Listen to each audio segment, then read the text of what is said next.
त्रिकुटी पर पहुंचने के उपरांत अब उस सतनाम के 2 मंत्र हैं, उनमें से एक मंत्र का अकाउंट हमने त्रिकुटी पर देना है, तब हम आगे प्रस्थान कर सकते, नहीं वहां से आगे नहीं जाने देगा ये।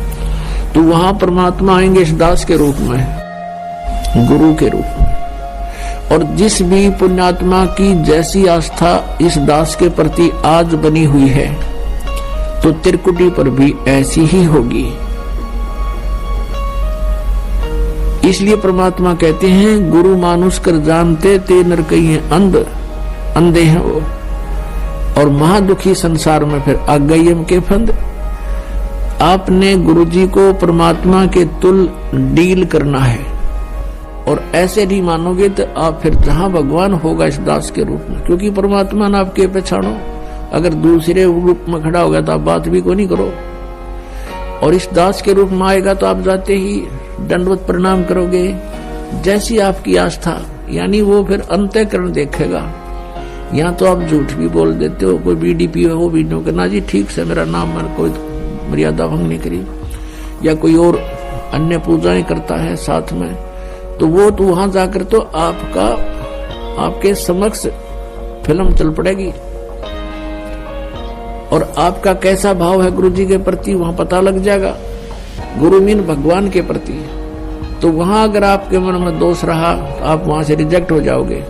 और कहते वहां का गिरा फिर नहीं जाता, वहां का गिरा वापस नहीं जाता फिर कभी भी। ऐसा बुरा हाल हो जाता है इस प्राणी का, जब इतना कुछ यहाँ करवाया जाता है, समझाया जाता है, और फिर हम वही गफलत करते हैं, तो फिर अपनी करी कराई भक्ति का नाश हो जाता है। त्रिकुटी पर जाकर के परमात्मा आएंगे, वह बहुत बड़ा मेला लगा होगा, इंटरनेशनल एयरपोर्ट है। जैसे कोई विष्णु जी का उपासक है वो भी वहां खड़ा होगा, शिव जी का उपासक है वो भी वहां खड़ा होगा, और ब्रह्मा जी का उपासक है वो भी वहां खड़ा होगा, दुर्गा का उपासक है वो भी वहीं होगा, ब्रह्म का उपासक भी वहीं होगा, और पूर्ण परमात्मा का उपासक भी वहीं खड़ा होगा।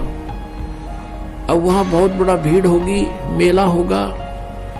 आप खोजोगे कि गुरुजी कहाँ हैं हमारे, तो गुरुजी दिखते ही आप दौड़े जाओगे, दंडवत प्रणाम करोगे, फिर परमात्मा आपको साथ ले जाएंगे कि आज तुम्हारा अकाउंट क्लियर कराते हैं। फिर जाएंगे धर्मराज के पास, यहाँ का जो अकाउंट रखता है न्यायाधीश, उसके पास ले जाकर परमात्मा कहेंगे जी इनका हिसाब करो, ये आपके ओम नाम की कमाई इनकी इतनी है, इतने इनके यज्ञ हैं, ये अपना डिपॉजिट करो और इनका कैंसिल करो, इनका ऋण जितना भी आपका है। और जो रही पाप, वो परमात्मा के पास शक्ति है, वो पाप नाश हो जाते हैं इस सतनाम के दूसरे मंत्र से और सार नाम के मंत्र से। ये हमारे पाप नाश होते हैं इनसे, दोनों के योग से, अकेले से नहीं होते उसके। तो पाप हमारे नाश मिलेंगे, पुण्य जो के तू वहां विद्यमान मिलेंगे।